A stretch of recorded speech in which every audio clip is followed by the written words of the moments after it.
All right. Thank you, Chantel, for the wonderful talk. I thought I was going to be the first speaker after lunch, and people would still be coming in and having the postprandial nap, but thanks to Chantel's talk, you guys now are fully awake.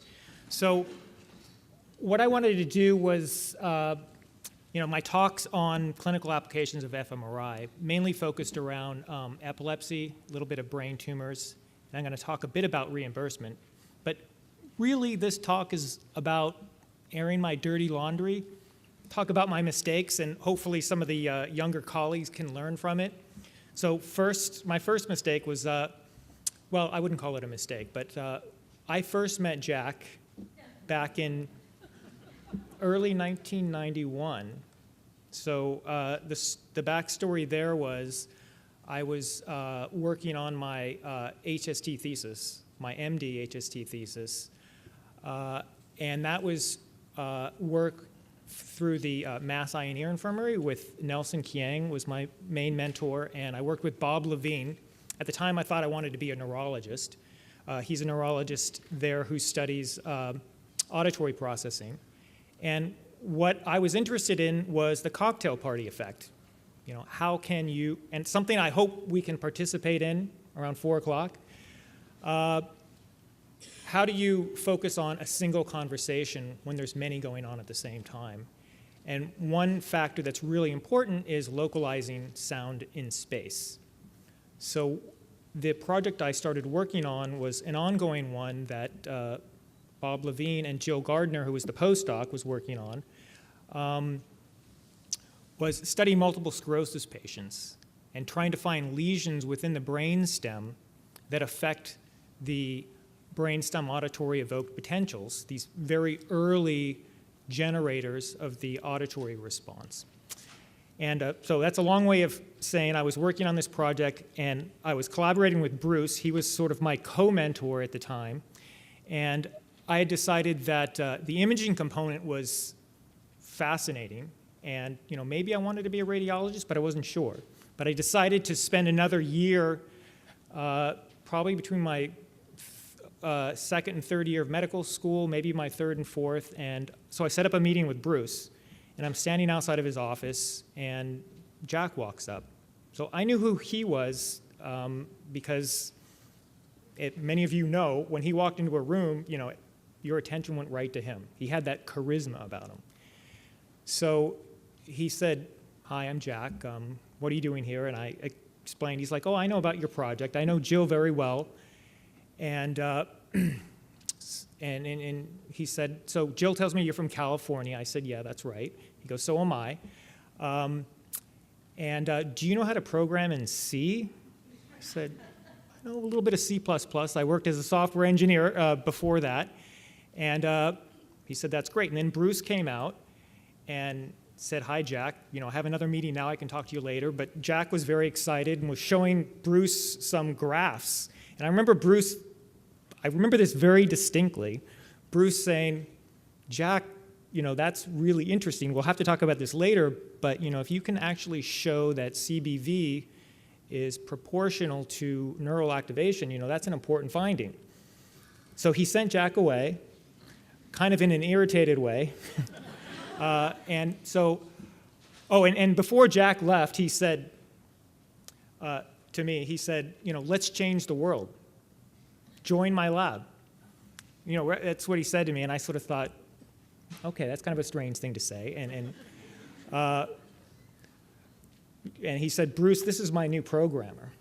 And so I missed that opportunity because I decided actually to do my fellowship at Berkeley. I was sticking, electrodes into cricket interneurons. So I sort of missed the boat. So my first dirty little secret is, I really had nothing to do with fMRI. I was more just hanging from the rafters, kind of like Forrest Gump or something. But, Jack became a good friend over the years. And I do remember him every morning I went to his apartment to sort of wake him up to, work on his grants. He'd motivate himself by saying, "Steve, we're going to change the world today." And, he really meant it. He really believed it, and that was infectious, and I still remember that. So, so Jack's paper came out, and then Ken's paper came out. And I do remember Ken, I spoke to him once. I wanted to know how to compute the T2 from 4 spin echo sequences, and he said, that's simple. You just take the natural logarithm of those intensity values. I'm like, oh, cool. And then he sent me, he actually Xeroxed some copies of the original block equations for me to study. So that was very nice. But that was my only interaction with Ken at the time. But it was a very heady time to be a radiologist. fMRI really was going to revolutionize everything. And Bruce talked a little bit about this morning, that, we're going to be reading minds. Like, maybe we're going to put psychiatrists out of business, right? We're just going to do an fMRI, right? See if the psychotherapy is working or not. So, by this time, I decided I definitely wanted to become a neuroradiologist. And so I went to Bruce and said, I want to apply for residency. And MGH at the time had a wonderful program that let you do half-time research during your internship year. And Bruce said, well, you should write a grant. That'll really, anybody who knows Bruce knows that's his first piece of advice. Write a grant. That'll improve your chances of becoming a resident. So, and there was a deadline 10 days away, Bruce told me about, and said there's a Johnson & Johnson fellowship grant. So I cooked up this idea, right? This is 1994, I think, 93, 94. And I thought, well, I would take schizophrenic patients.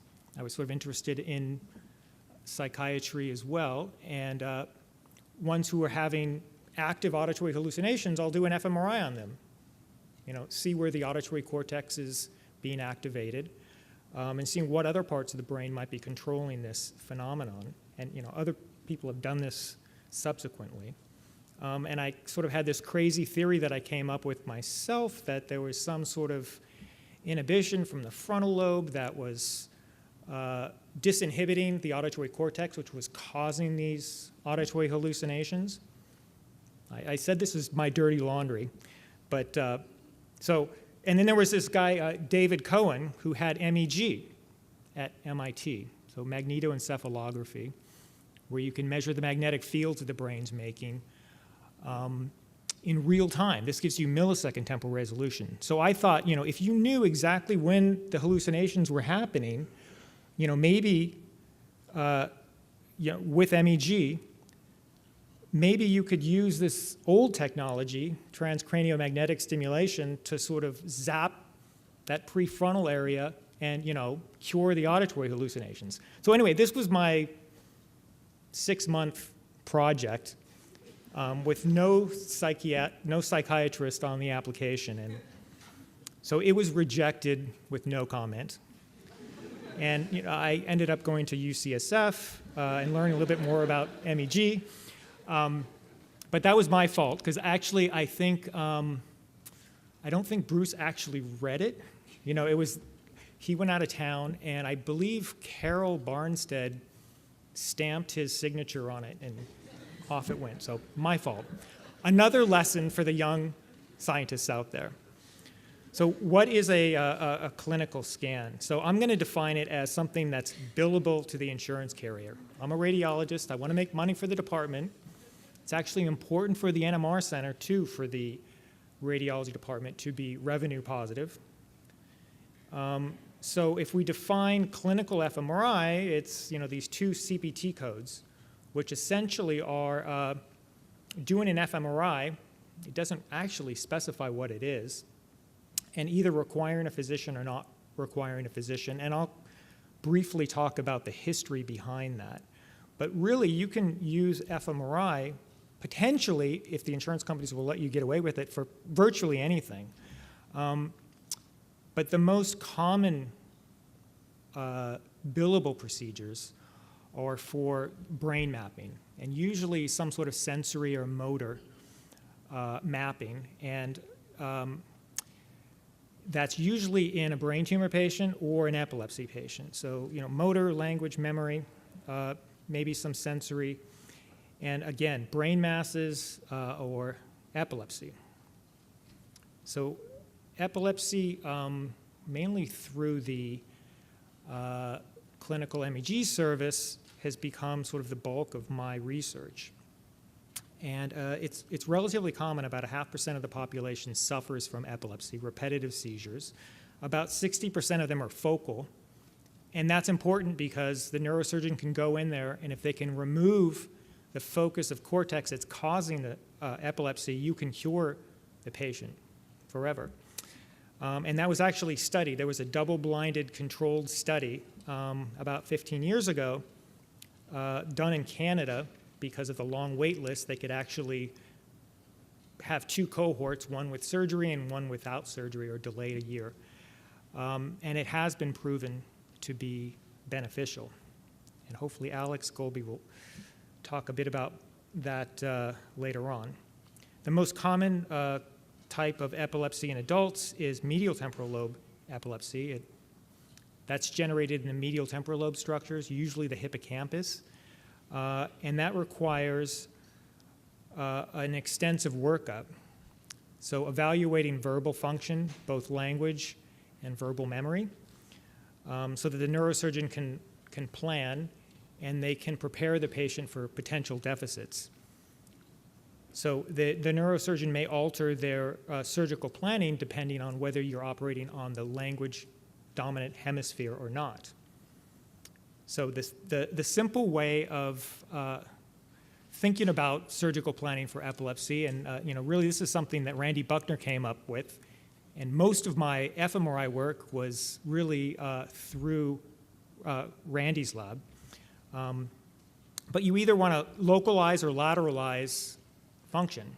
So motor function, language function, you want to localize it so you can avoid these areas as a neurosurgeon, or if you're doing medial temporal lobe surgery, it's very stereotactic. You just need to lateralize it. Is verbal function on the right or left hemisphere or bilateral? And so the gold standards are electrocorticography. So there on the left, you can see the somatosensory evoked potential from a median nerve stimulation, and that's followed by the motor evoked potential. So this is something that requires you, opening up the skull and putting down electrodes right on the cortex. And that blue line is indicating where the central sulcus is.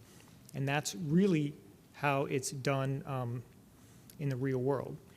To lateralize function is through something called the WADA test, where you inject half of the brain with a barbiturate and put it to sleep. And the neuropsychologist will do language testing, verbal memory testing, spatial memory testing, et cetera, and you can determine which hemisphere is controlling that function. And so we can do all of this with fMRI now. In fact, there are very few WADA tests being done anymore, mainly because of fMRI, and to a lesser extent, MEG. And the final thing is, find that bit of cortex that's dysfunctional. Can you remove it? So you may want to localize it if it's a focal cortical dysplasia, for example, and that's done with a subdural grid shown there. Again, a rather invasive test. And if you want to lateralize the function, again, if it's temporal lobe, you want to know, is it right or left, or is it synchronous discharges? That's done with depth electrodes. And this is something now, with the help of Randy Buckner and my postdoc at the time, Husheng Liu, we can do all of these things with a resting state scan. In fact, we don't have to run the task anymore.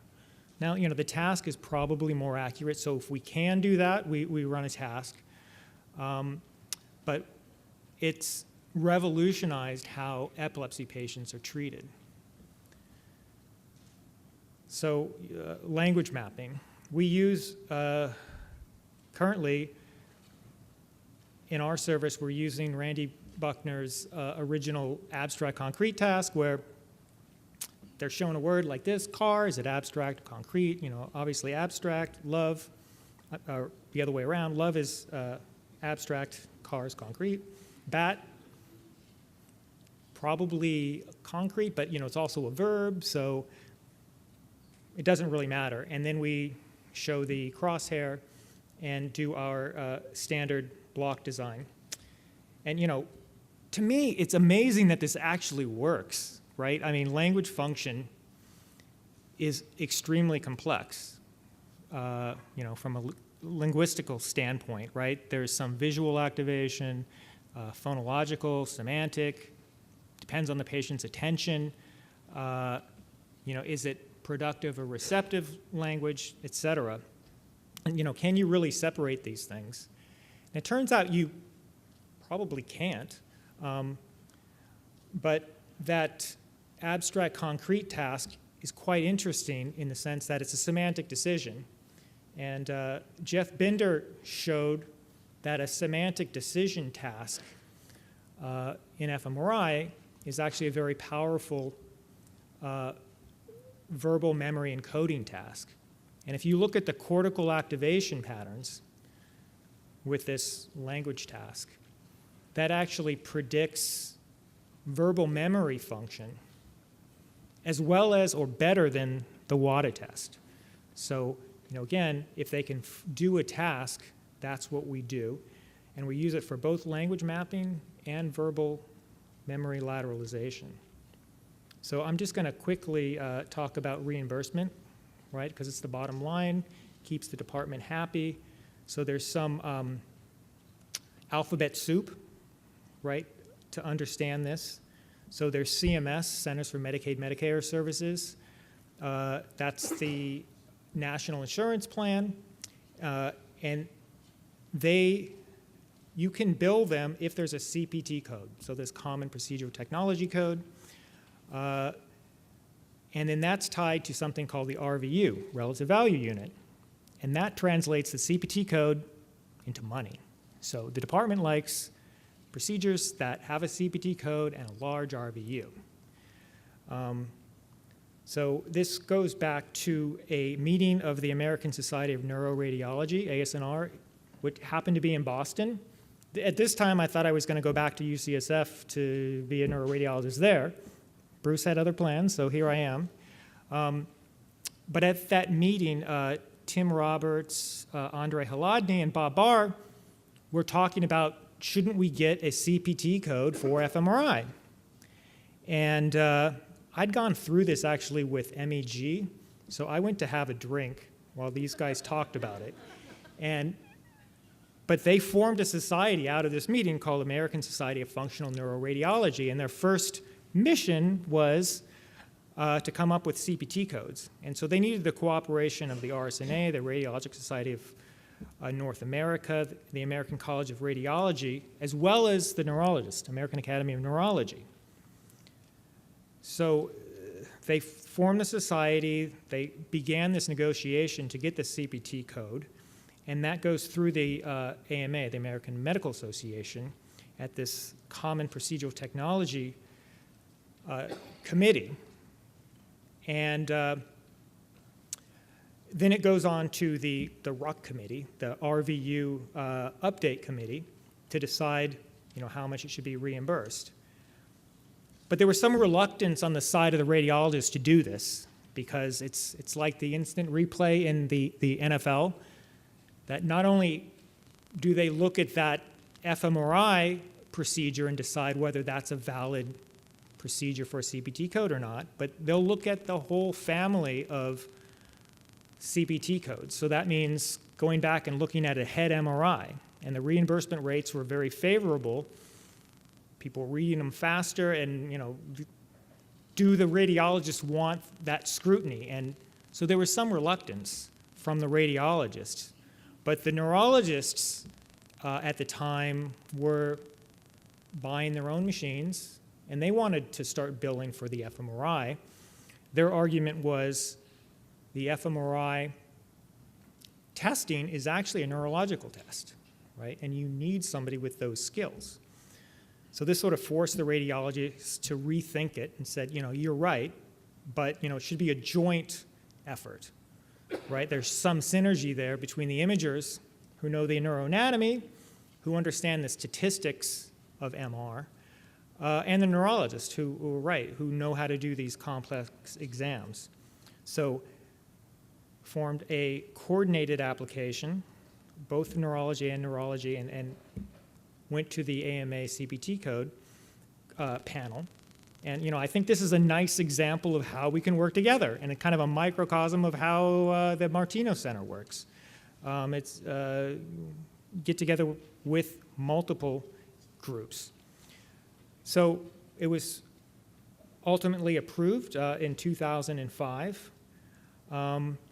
The RUC committee gave it a very favorable review. It was considered class 1, which meant there was strong evidence that this is something that's useful.